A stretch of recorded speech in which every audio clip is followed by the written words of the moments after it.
Eric Evans is a 17-year-old boy and at his final year at high school. He constantly lives in a dark, gloomy scenery while pushing others away from his life. His right-hand side is a female student sitting on the stairs, and in his left are two male students talking to each other. All of them have one thing in common: they are victims of Eric's bad mouth. However, he seems unfazed by the occurrence and continues on living. Time goes on, and as usual, there is never a day that goes by without a new victim falling under Eric's hand. This time, it is an innocent-looking first year who's only dared to ask a question because he is lost. Little did he know for what fate has in store for him.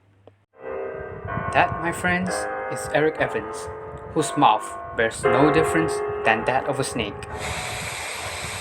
However, the story doesn't end there, for there is more to come. Even at class, almost a majority of his classmates' faces are scribbled. It's as if the sky was always blue, because nothing felt different for him. Attention, Eric Evan. The counselor would like to see you in his office right now. I repeat, Eric Evan, the counselor would like to see you in his office right Seriously? They should really understand the meaning of giving up. This isn't the first time Eric went to the counselor's office for a counseling session. In fact, he could even be considered a regular here as he is the most frequent visitor than any other student. Much to the counselor's efforts, Eric still remained the same. However, this time will be different. He summoned in his 3 of his most loyal students of the counselor's club.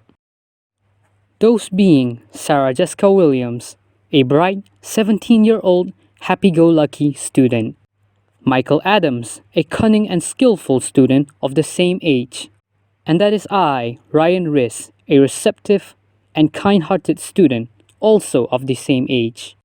The 3 of them had planned to meet Eric at the canteen. There, Sarah tasked Eric to grab brunch and sit together with people to socialize. Eric, without a word, complied. What am I doing?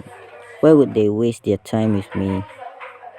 Well, it all goes smoothly according to plan, until suddenly this girl came in with a drink and suddenly tripped.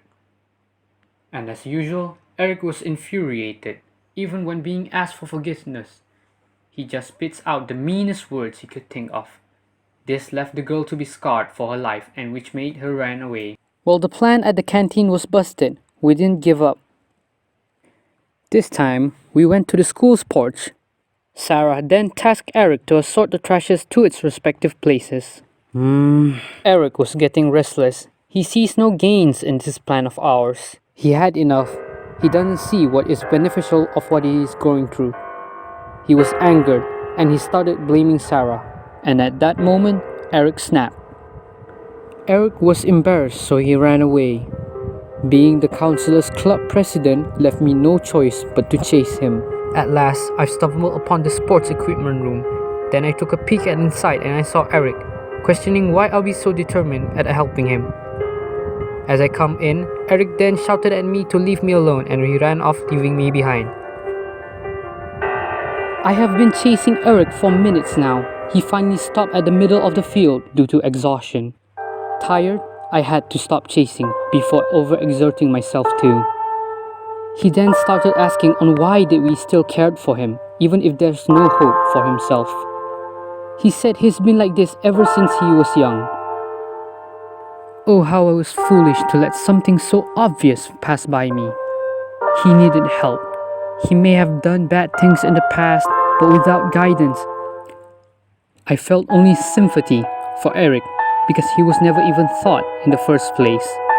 Feeling guilty, I promised him that I will help him in redeeming himself by teaching about the basic steps in having a conversation.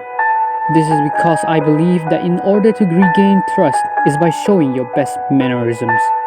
And to show your best mannerisms starts with your ability to give a speech without hurting anybody.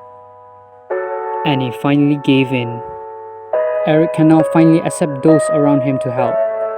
And with that, he can learn to improve in his speeches so that anytime he talks around somebody, he no longer would hurt anybody unintentionally.